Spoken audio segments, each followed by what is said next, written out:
نحمده ونصلي على رسوله الكريم اما بعد۔ حضرت انس رضی اللہ تعالی عنہ ایک ایسے خوش نصیب صحابی ہے جن کو اللہ کے نبی صلی اللہ علیہ وسلم کی خدمت میں 10 سال تک رہنے کا موقع ملا ہے۔ ویسے تو بہت صحابہ کرام، جتنے صحابہ کرام ہیں سب کے سب خوش نصیب ہیں، لیکن انس رضی اللہ تعالی عنہ کو اللہ کے نبی صلی اللہ علیہ وسلم کے گھر میں 10 سال تک آپ صلی اللہ علیہ وسلم کی خدمت کرنے کا شرف حاصل ہوا۔ آپ صلی اللہ علیہ وسلم کے گھر کا سودا سلف لایا کرتے تھے، آپ کے لیے وضو کے لوٹے کا پانی کا انتظام کیا کرتے تھے۔ انس رضی اللہ تعالی عنہ اللہ کے نبی صلی اللہ علیہ وسلم کی ہر خدمت تہجد میں اٹھانے کا کام کیا کرتے تھے، آپ کے گھر کا کام کیا کرتے تھے۔ آج معمولی سے معمولی انسان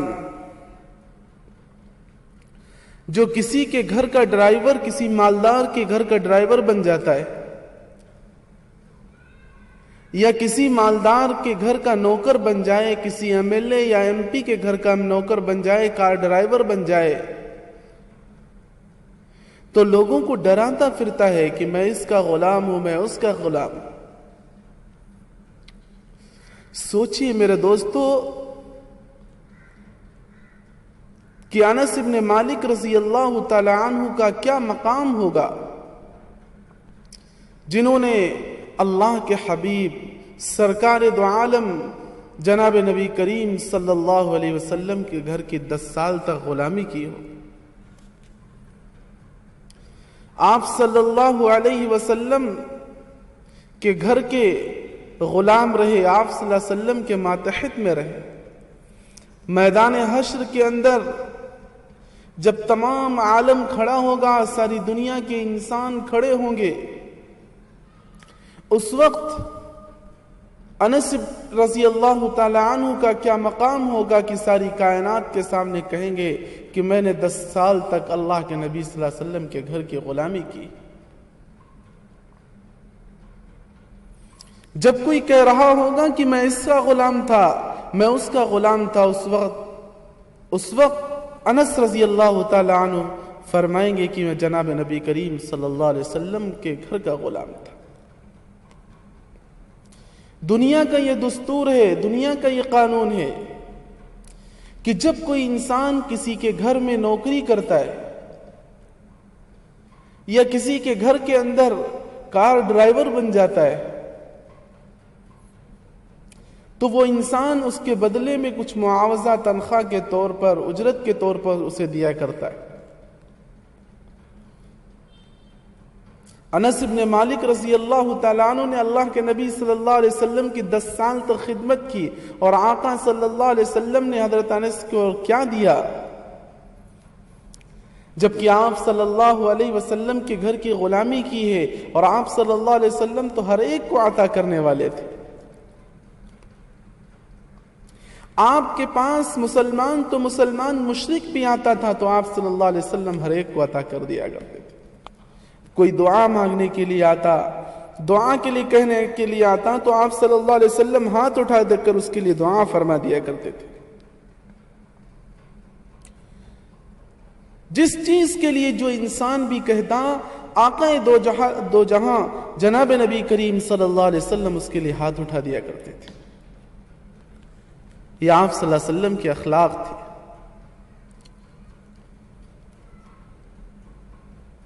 آپ صلی اللہ علیہ وسلم کے پاس اگر کوئی کافر مشرک بھی آتا تھا اور آپ صلی اللہ علیہ وسلم سے کوئی بات کہتا تو آپ صلی اللہ علیہ وسلم اس کو مان لیا کرتے تھے۔ ارے اور تو اور آپ اندازہ لگائیے میرے دوستو، ذرا غور کیجئے کہ عبداللہ ابن ابی منافقوں کا سردار ہے۔ قرآن کہتا ہے ان المنافقین فی الدرک الاسفل من النار، کہ منافق جو ہے وہ جہنم کے سب سے نچلے درجے کے اندر ہوگا، اتنا سخت گنہگار ہوتا ہے کہ اللہ اس کو جہنم کے سب سے تہ میں ڈالیں گے۔ اس کا انتقال ہو گیا، اس کا بیٹا دوڑ کر جناب نبی کریم صلی اللہ علیہ وسلم کے پاس آتا ہے اور کہتا ہے یا رسول اللہ، میرا باپ تو آپ کا نافرمان تھا، لیکن میں آپ کا غلام ہوں، میں آج آپ سے یہ درخواست کرنے آیا ہوں کہ اللہ کے حبیب آپ اپنے جسم مبارک کا کرتا، آپ اپنے جسم مبارک کی چادر اتار کر دے دیجئے تاکہ میں اپنے ابا کے اس چادر کو اپنے ابا کا کفن بنا سکوں۔ چاہیے تو تھا کہ آپ صلی اللہ علیہ وسلم انکار فرما دیتے، چونکہ آپ صلی اللہ علیہ وسلم کا سخت ترین دشمن تھا، آپ کو تکلیفیں پہنچایا کرتا تھا، آپ کے بارے میں غلط افواہیں اڑایا کرتا تھا، لیکن آپ صلی اللہ علیہ وسلم پر قربان جائیے، آپ صلی اللہ علیہ وسلم نے اپنی چادر مبارک کو اتار کر اس کو دے دیا۔ تو آپ صلی اللہ علیہ وسلم کے گھر کی 10 سال تک غلامی کرنے والے انس کو آپ صلی اللہ علیہ وسلم کیوں نہیں عطا فرماتے تھے؟ آپ صلی اللہ علیہ وسلم نے بڑے پیار اور محبت اور شفقت سے حضرت انس رضی اللہ تعالی عنہ کو بلایا اور آپ صلی اللہ علیہ وسلم نے اپنا ہاتھ مبارک انس رضی اللہ تعالی عنہ کے سر پر رکھا اور فرمایا، اے انس، آج اگر تو کہے تو میں ساری دنیا کی دولت تجھے مل جائے اس کی دعا کر دوں، ساری دنیا کی بادشاہت اور سلطنت تجھے مل جائے میں اس کی دعا کر سکتا ہوں، لیکن اللہ کے نبی صلی اللہ علیہ وسلم نے دعا فرمائی، اللہم فقہہ فی الدین وعلمہ القرآن الحکیم۔ اے اللہ، انس کو علم فقہ اور علم قرآن عطا فرما، فقہ کا علم عطا فرما اور قرآن کا علم عطا فرما، چونکہ کائنات کے آقا جناب محمد الرسول اللہ صلی اللہ علیہ وسلم کو معلوم تھا کہ اللہ تبارک و تعالی نے دنیا کے مال و دولت کے اندر، بادشاہت اور حکومت کے اندر، زر اور زیور اور کرسی کے اندر اللہ نے کامیابی نہیں رکھی ہے۔ اللہ نے اگر کامیابی رکھی ہے تو قرآن پاک کے اندر اللہ تبارک و تعالی نے کامیابی رکھی ہے۔ اللہ کے حبیب صلی اللہ علیہ وسلم نے کیا دعا فرمائی کہ اللہ اس انس کو علم قرآن عطا فرما، چونکہ جس شخص کو قرآن کا علم عطا ہو گیا وہ دونوں جہان کا سردار بن جاتا ہے۔ اسی وجہ سے حضرت عمر رضی اللہ تعالی عنہ، جن کو امیر المومنین کا لقب ملا، امیر المومنین نے اپنے دور کے اندر باقاعدہ طور پر یہ اعلان کر دیا تھا کہ گاؤں کا امیر وہ شخص بنے گا جس کو قرآن اچھا پڑھنا آتا ہو، اس شخص کو بنایا جائے گا گاؤں کا امیر جس کو قرآن اچھا پڑھنا آتا ہو۔ اور وہ الیکشن کا زمانہ نہیں تھا، بلکہ سلیکشن کا زمانہ تھا، سلیکٹ کیے جاتے تھے لوگ۔ امیر المومنین حضرت عمر فاروق رضی اللہ تعالی عنہ ایک مرتبہ چیک کرنے کے لیے گاؤں آپ پھرا کرتے تھے۔ ایک مرتبہ ایک گاؤں کو پہنچے، ان گاؤں والوں سے پوچھا کہ تم لوگوں یہاں مسلمان ہیں؟ کہا یہاں مسلمان ہیں، ہم لوگ الحمدللہ مسلمان ہیں۔ کہا کہ تمہارا امیر کون ہے؟ چونکہ جس گاؤں کا، جس بستی کا، جن لوگوں کا امیر نہیں ہوتا اس کا شیطان امیر ہوا کرتا ہے۔ اس وجہ سے پوچھا کہ تمہارا امیر کون ہے؟ تو ان گاؤں والوں نے کہا کہ امیر المومنین، ہمارے امیر صاحب اس وقت گاؤں میں نہیں ہوتے، بلکہ اس وقت وہ کھیتوں میں کام کیا کرتے ہیں، چلیے ہم آپ کو ان کے پاس لے کر چلتے ہیں۔ امیر المومنین حضرت عمر فاروق رضی اللہ تعالی عنہ کو لے کر کے گاؤں کے لوگ کھیت کے اندر پہنچے، اور امیر المومنین کے پڑتے ہوئے قدم جیسے ہی کھیت کے اندر پڑے، وہاں جو گاؤں کے امیر صاحب تھے ان کو پتہ چلا کہ امیر المومنین کے قدم ہمارے کھیت میں پڑ چکے ہیں۔ دوڑ کر کے آئے، امیر المومنین کو گلے سے لگا لیا۔ امیر المومنین نے جب دیکھا حیرت کے ساتھ کہ اس گاؤں کا امیر کوئی 50 سال کا بوڑھا نہیں، کوئی 60-70 سال کا بوڑھا نہیں، بلکہ 17 سال کا ایک نوجوان گاؤں کا امیر بن چکا ہے۔ امیر المومنین وہاں سے گاؤں کے اندر آئے واپس گاؤں کے اندر آئے اور آنے کے بعد تمام لوگوں کو جمع کیا اور وہاں پر آپ نے فرمایا کہ تم لوگوں میں نوجوان بھی ہیں، تم لوگوں میں بوڑھے بھی ہیں، زیادہ عمر والے، زیادہ پیسے والے، زیادہ دولت والے، سفید داڑھی والے لوگ موجود ہیں، عقل مند اور دانش مند لوگ موجود ہیں، پھر آپ لوگوں نے 17 سال کے نوجوان کو کیسے گاؤں کا امیر بنا دیا؟ غور کرنے کا مقام ہے میرے دوستو، سوچنے اور سمجھنے کا مقام ہے۔ اس وقت ان گاؤں والوں نے برجستہ یہ جواب دیا، امیر المومنین، ہم نے آپ کا فرمان سنا تھا کہ گاؤں کا امیر وہ شخص بن سکتا ہے جس کو قرآن اچھا پڑھنا آتا ہو، جو قرآن کا علم رکھنے والا ہو۔ ہم لوگوں نے جب سلیکشن کا وقت آیا، وہ الیکشن کا وقت زمانہ نہیں تھا، جب سلیکشن کا وقت آیا، جب گاؤں میں امیر چننے کا وقت آیا، تو ہم سب لوگوں نے اپنے ہاتھوں کے اندر قرآن پاک کو اٹھایا، اور قرآن پاک کو اٹھانے کے بعد سب لوگوں نے باری باری سے پڑھا۔ ہم لوگوں میں سب سے اچھا قرآن پڑھنے والا، سب سے اچھا قرآن پڑھنے والا یہ نوجوان بچہ تھا۔ اس وجہ سے، اس قرآن پڑھنے کی برکت سے ہم لوگوں نے اس کو گاؤں کا امیر چن لیا ہے۔ اللہ اکبر۔ جو انسان قرآن کو پڑھتا ہے، اللہ اس کو سردار بنا دیتے ہیں۔ آپ دیکھیں میرے دوستو کہ اللہ تبارک و تعالی اس قرآن کے ذریعے سے لوگوں کو بلند مرتبہ عطا فرماتا ہے، لیکن ہم میں سے کتنے ایسے لوگ ہیں جو آج بھی قرآن پڑھنا نہیں جانتے؟ نہ ہم اپنے بچوں کو، اپنی اولادوں کو قرآن پڑھانا چاہتے ہیں، نہ ہم خود قرآن پڑھنا چاہتے ہیں۔ یاد رکھو میرے دوستو کہ دیکھو، ہم اور آپ خود غور کریں اور سوچیں اور سمجھیں کہ اگر ہم ہندوستان کے اندر رہتے ہیں، ہندوستان کا ایک کانسٹیٹیوشن ہے، ایک قانون ہے، اگر اس قانون کی خلاف ورزی کرتے ہیں تو ہندوستان کے قانون کے مطابق خلاف ورزی کرنے والے کو اس کے جرم کی اس کو سزا دی جاتی ہے۔ ایسے ہی میرے دوستو، اللہ تبارک و تعالیٰ نے یہ جو قرآن بنایا ہے، یہ کانسٹیٹیوشن آف اسلام ہے، یہ اسلام کے قوانین اس کے اندر ہے۔ کن چیزوں پر عمل کیا جائے، کن چیزوں سے بچا جائے، کن چیزوں کو اللہ کے رسول کن چیزوں کے کرنے سے خوش ہوتے ہیں، اللہ خوش ہوتے ہیں، اللہ کے رسول خوش ہوتے ہیں، کن چیزوں سے اللہ ناراض ہوتے ہیں، اللہ کے رسول ناراض ہوتے ہیں، وہ ساری چیزیں اس قرآن پاک کے اندر ہے، لیکن وہ قوانین ہم کو پتہ نہیں۔ ہم نے قرآن کو کبھی پڑھ کر کے کبھی پڑھنے کا ارادہ بھی نہیں کیا، نہ ہم کو قرآن پڑھنے سے کوئی دلچسپی ہے۔ ہمارے گھروں کے اندر قرآن پاک طاقوں کے اندر رکھے ہوئے ہیں، گھروں کی الماریوں کے اندر قرآن رکھے ہوئے ہیں، قرآن پر دھول جم گئی ہے، لیکن کبھی ہمیں توفیق نہیں ہوتی کہ اس قرآن کو اٹھا کر پڑھ لیں۔ جبکہ فرمایا گیا کہ قرآن کے ایک ایک حرف پڑھنے پر اللہ 10 نیکیاں عطا فرماتا ہے۔ یہ وہ قرآن ہے جس کو سن کر پتھر دل موم اور پتھریلی آنکھیں اشکبار ہو جایا کرتی تھیں، لوگ رونے پر مجبور ہو جایا کرتے تھے۔ اللہ کے حبیب صلی اللہ علیہ وسلم کے ایک پیارے صحابی حضرت عبداللہ ابن مسعود رضی اللہ تعالی عنہ فرماتے ہیں، اللہ کے حبیب صلی اللہ علیہ وسلم تشریف لائے اور کہا، اے عبداللہ ابن مسعود مجھے قرآن سناؤ۔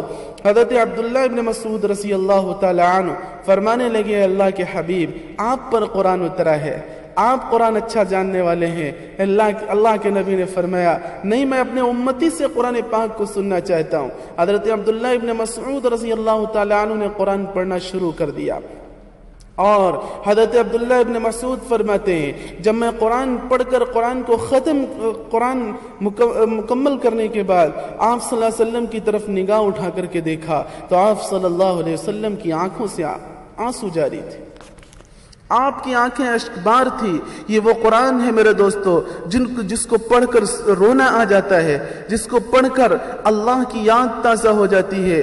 فرمایا کہ جو انسان قرآن پڑھتا ہے اللہ سے باتیں کر رہا ہے۔ ہمیں کوئی فکر نہیں۔ آج ساری دنیا اس بات کی محنت کر رہی ہے کہ میرے مرنے کے بعد میری اولاد کیا کمائے گی، کیا کھائے گی، کیسے رہے گی، اس کے مکان کا کیا ہوگا، اس کے کاروبار کا کیا ہوگا۔ کوئی مسلمان، کوئی ایمان والا اس بات کی فکر نہیں کر رہا ہے کہ میرے مرنے کے بعد میرے بچوں کے ایمان کا کیا ہوگا۔ صحابہ کرام نے اس قرآن پاک کو پتوں پر لکھ کر، چمڑوں پر لکھ کر کے اس قرآن پاک کی حفاظت کی، اور ہم تک محنت و مشقت کے ساتھ اس قرآن کو پہنچایا، اور آج ہماری پوری کی پوری نسلیں تباہ و برباد ہو رہی ہیں۔ کوئی قرآن نہیں پڑھ رہا ہے، نہ ہی اپنے بچوں کو پڑھانے کی کوئی فکر ہے، جبکہ ساری دنیا کے اندر اسلام کو مٹانے کی، قرآن کو مٹانے کی ساری سازشیں اور کوششیں چل رہی ہیں، لیکن کسی کو بھی اس بات کا احساس نہیں ہے۔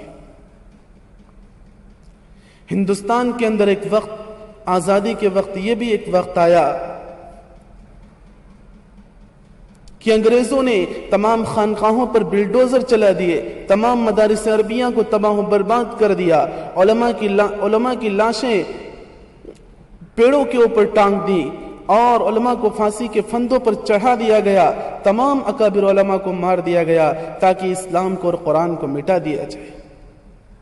شیخ الہند رحمت اللہ علیہ مالٹا کی جیل کے اندر تھے، اس وقت جب آپ واپس آئے، دیکھا کہ تمام خانقاہوں کے اوپر بلڈوزر چلا دیا گیا ہے اور تمام مدارس کو تباہ و برباد کر دیا گیا ہے۔ اس وقت کسی نے کہا تھا، اے عزیزو سم میں قاتل ہے یہ تہذیب فرنگ، آؤ ان کی راہ میں سنگ گراں حائل کرے۔ یہ انگریزی تہذیب، یہ انگریزی تمدن، یہ انگریزی کلچر تباہ و برباد کرنے والا زہر ہے، یہ ایسے زہر کے مانند ہے جو انسان کو تباہ و برباد کر دے گا، اس کے ایمان کو لوٹ لے گا۔ اس وجہ سے چلو ان کے راہ میں سنگ گراں حائل کرے، چلو جگہ جگہ مکاتب قائم کرتے ہیں، بچوں کو قرآن پڑھاتے ہیں۔ جب انہوں نے محنت کی اور مشقت کی، اس کا ثمرہ یہ ہوا کہ آج الحمدللہ ہم تک یہ قرآن کی محنت، قرآن کی تعلیم پہنچی، اور ہم اپنی آنکھوں کے سامنے قرآنی تعلیمات کو مٹتے ہوئے دیکھ رہے ہیں۔ ہم سب کے اوپر لازم اور ضروری ہے میرے دوستو، ہم خود قرآن کو پڑھیں۔ اللہ تبارک و تعالیٰ نے پڑھنے کے کتنے فائدے بتائے۔ قرآن کو اٹھانا بھی ثواب ہے، قرآن کو پڑھنا بھی ثواب ہے۔ اگر ایک شخص انگریزی اخبار پڑھتا ہے، جس کو انگریزی اخبار پڑھنا نہیں آ رہا ہے، اگر وہ اٹھاتا ہے اور اس کو پڑھنے لگتا ہے، سامنے والا دیکھ کر کہے گا، ابے بے وقوف، جب تجھے انگریزی پڑھنا نہیں آتا تو انگریزی اخبار کیوں اٹھایا ہے؟ اگر کوئی انسان ایسی کتاب اٹھا لے جو دوسری زبان کے اندر ہو، اس کو پڑھنا نہیں آتا، لوگ اسے بے وقوف کہیں گے اور احمق کہیں گے جب تجھے پڑھنا نہیں آتا تو کتاب کیوں اٹھایا ہوا ہے؟ لوگ ہنسیں گے، مذاق بنائیں گے۔ لیکن کوئی ایسا بندہ جس کو قرآن پڑھنا نہیں آتا، مسجد میں آتا ہے، وضو کر کے قرآن صرف سینے سے لگا کر قرآن کو کھول کر بیٹھ جاتا ہے۔ اللہ کے رسول صلی اللہ علیہ وسلم نے فرمایا کہ جو انسان قرآن کو اٹھاتا ہے، اللہ تبارک و تعالیٰ قرآن کو دیکھنے پر بھی ثواب عطا فرماتے ہیں، قرآن کو پڑھنے پر بھی ثواب عطا فرماتے ہیں، قرآن کو سننے پر بھی ثواب عطا فرماتے ہیں۔ اور فرمایا گیا کہ جو انسان قرآن کو دیکھتا ہے، اللہ اس کے حافظے کو قوت عطا فرما دیتے۔ کتنے بڑے بڑے ثواب ہے۔ ہم لوگ جمعے کے دن آ کر بالکل آخر وقت میں آتے ہیں، اور آخر میں آنے کے بعد صرف بیٹھ جاتے ہیں اور خطبہ ہو رہا ہوتا ہے، پھر بھی ہم باہر باتیں کرتے رہتے ہیں، اور ہمیں یہ توفیق نہیں ہوتی کہ ہم چند منٹ پہلے آ جائیں اور کم سے کم اللہ کے کلام کو اٹھا کر روئیں کہ اللہ یہ تیرا اتنا بڑا کلام ہے، مجھے پڑھنا نہیں آتا ہے۔ ہم سب کی ذمہ داری ہے کہ ہم اس قرآن کو خوب زیادہ سے زیادہ پڑھیں، اس قرآنی تعلیمات کو عام کریں۔ اللہ تبارک و تعالیٰ جب ناراض ہوتے ہیں، اللہ کا غضب نازل ہونے والا ہوتا ہے۔ جب معصوم بچے، گھر کے اندر مائیں اور بہنیں جب قرآن پڑھ رہی ہوتی ہیں تو اللہ اپنے عذاب کو ہٹا لیا کرتے ہیں۔ ہم سب کی یہ ذمہ داری ہے کہ ہم قرآن کو پڑھنے کی کوشش کریں۔ اتنی زندگی ہماری چلی گئی، ہم یہ نہ سوچیں کہ ہم قرآن اب نہیں پڑھ سکتے۔ اللہ قرآن کے اندر فرماتا ہے ہم نے قرآن کو آسان کیا ہے، ہر انسان قرآن کو پڑھ سکتا ہے۔ یہ ایسی کتاب ہے، انگلش بولنے والا ہو یا چاہے مراٹھی بولنے والا ہو یا کنڑ زبان بولنے والا ہو، تمل بولنے والا ہو، ملیالم بولنے والا ہو، انگلینڈ نہ جانے کون سی جگہ کی زبانیں بولنے والا ہو، لیکن اللہ تبارک و تعالیٰ اس قرآن کو عربی میں نازل کیا، اور ہر ایک کی زبان پر وہی زبان میں وہ قرآن پڑھ لیتا ہے۔ صحابہ کرام کی زندگی آپ اٹھا کر دیکھو، کوئی صحابہ کوئی 60 سال کا ہو گیا، کوئی 40-50 سال کا ہے، لیکن جس عمر میں وہ ایمان لایا، اللہ کے نبی صلی اللہ علیہ وسلم کے صحابہ سے جا کر قرآن کو سیکھتے تھے۔ پوری زندگی ہو گئی۔ اگر امام صاحب ایک فجر کی نماز میں اور عشاء کی نماز میں 1-2 دن تک اگر قرآن کی وہی صورتیں پڑھ دے تو پیچھے والے شخص بھی کہتے ہیں امام صاحب کو تو اس کے علاوہ کوئی صورتیں پڑھنا نہیں آتی، اور خود پوری زندگی قل اعوذ برب الناس اور قل اعوذ برب الفلق پر گزار دی، قل هو اللہ اور انا اعطینا پر پوری زندگی گزار رہا ہے۔ ذرا ہم اپنے نفس کا جائزہ لیں، ہم سوچیں اور سمجھیں کہ ہماری زندگی کس رخ پر جا رہی ہے۔ اپنے گریبانوں کے اندر جھانک کر کے دیکھیں۔ اس قرآنی تعلیمات کے لیے ہم مکاتب کو جگہ جگہ قائم کریں اور اپنی طرف سے مالی امداد کریں ان کی،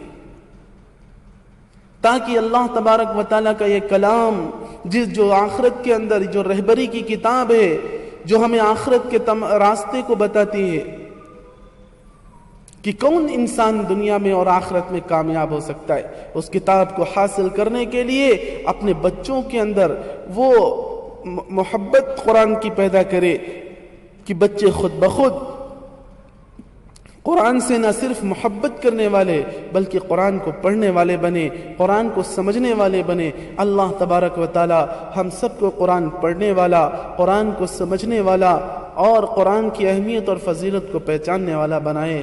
وآخر الدعوانا الحمد للہ رب العالمین۔